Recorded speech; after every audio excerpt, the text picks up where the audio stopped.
In a crowded airport gate area, two strangers share a brief conversation while waiting for a delayed flight. The announcements overhead blur into background noise. One traveler describes a missed connection, the other nods, occasionally glancing at the departure board. When their eyes meet, the speaker continues. When the listener's gaze drifts away for too long, the sentences shorten, details fade, and the story begins to close itself. Nothing explicit is said about attention, yet the rhythm of eye contact shapes how long the conversation lasts and how much is shared. In everyday interactions, eye contact functions less as a rule and more as a feedback signal. Speakers monitor it to estimate whether their words are landing. Listeners use it to show presence without interrupting. Over repeated exchanges, people learn to treat gaze as a real-time indicator of engagement. This pattern appears early in conversations. A person explaining directions on a city sidewalk will often pause mid-sentence if the listener looks down at their phone. The pause is not always conscious.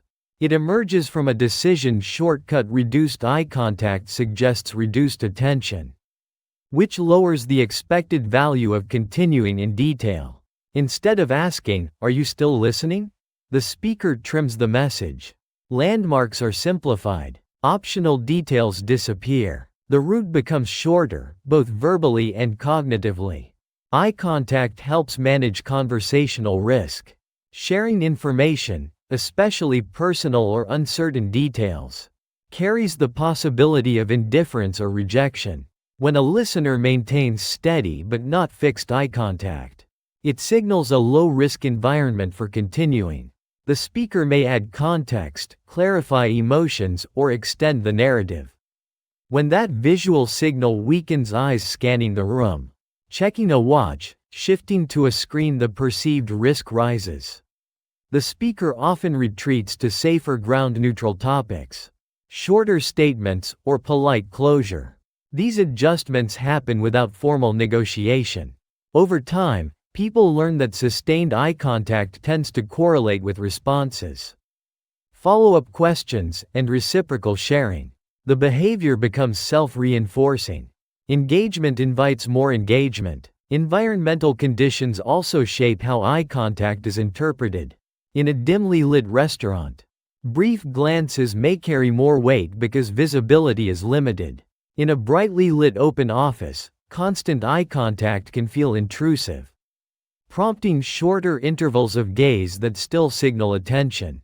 Video calls introduce their own distortions, where looking at a screen image may not align with looking into a camera, subtly altering perceptions of attentiveness.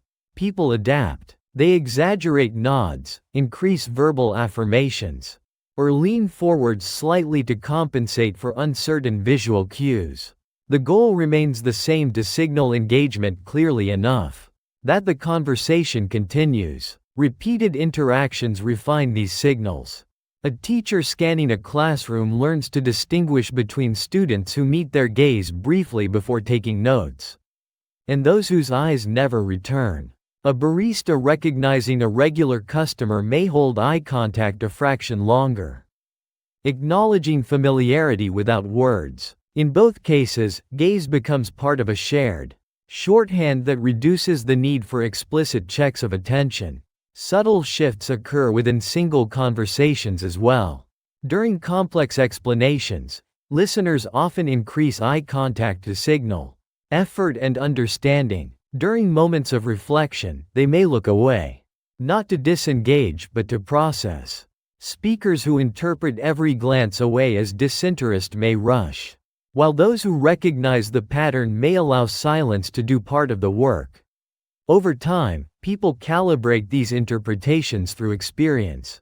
Eye contact becomes neither a fixed rule nor a universal signal, but a negotiated cue shaped by context, lighting, technology, social norms, and the perceived stakes of the interaction.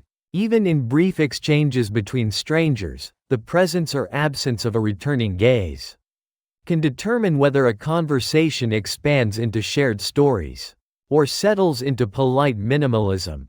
And in those small adjustments when someone looks up again, just as the other person is about to stop speaking, the direction of the interaction can quietly change.